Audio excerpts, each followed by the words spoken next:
Assalamualaikum warahmatullahi wabarakatuh. Ketemu lagi dengan Bu Ayu pada mata pelajaran IPS. Oke, kita mulai aja. Untuk beberapa minggu yang lalu, sebulan yang lalu, itu kita sudah menyelesaikan bab 1 dan telah melaksanakan PTS, dan kita masuk pada bab 2. Kita bab 2 ini masuk pada mengenai mobilitas. Kita lihat dulu ya. Bab 2, tujuan pembelajaran hari ini menjelaskan pengaruh interaksi sosial, mobilitas sosial pada kehidupan sosial dan budaya. Yang kedua, mendeskripsikan pluralitas ya. Oke. Yang ketiga, menjelaskan konsep konflik dan integrasi. Kita lanjut materi kita. Oke.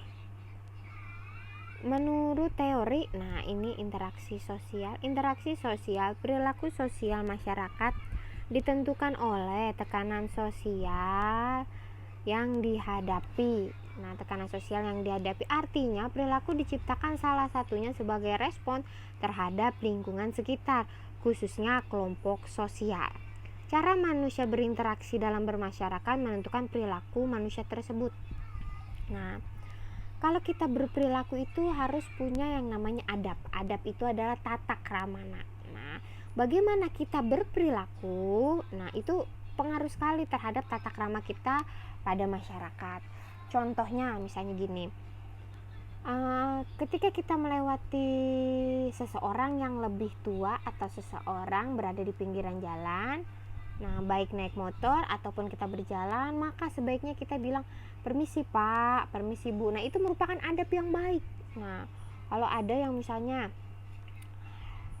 ketemu dengan orang yang lebih tua, kita bertemu yang orang yang lebih tua, seharusnya kan kita salaman dengan sopan. Ada yang tidak seperti itu.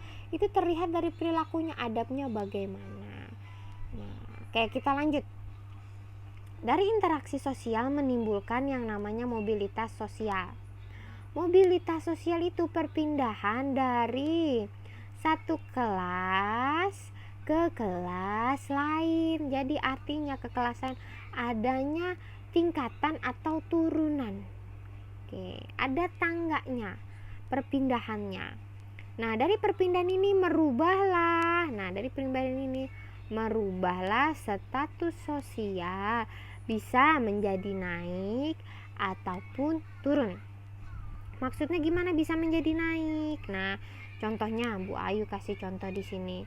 Misalnya tadinya seorang guru. Dari guru honorer. Guru honorer itu maksudnya guru belum pegawai yayasan, belum pegawai negeri sipil. Contohnya Bu Ayu guru honor. Naik nih statusnya menjadi PNS. Itu akan merubah sosialnya, itu akan mempengaruhi gitu. Terus misalnya itu yang naik. Ketika turun misalnya akibat COVID kemarin, banyak yang terjadinya PHK kan. Tadinya yang bekerja karena COVID, karena dampaknya menjadi tidak bekerja. Itu perubahan sosial yang ditimbulkannya. Sampai sini Bu Ayu harap paham untuk materinya. Tugas kalian adalah buatlah soal mengenai mobilitas turun ke naik 2, dan berikan 2 contoh mobilitas dari naik ke turun. Oke, bisa lihat di buku paket, silahkan kerjakan di buku tulis. Paham ya nak ya? Oke, terima kasih sudah mendengarkan materi Ibu dari channel YouTube. Diharapkan mensubscribe materi ini biar tidak ketinggalan. Oke, cukup sekian dari Bu Ayu. Terima kasih. Assalamualaikum warahmatullahi wabarakatuh.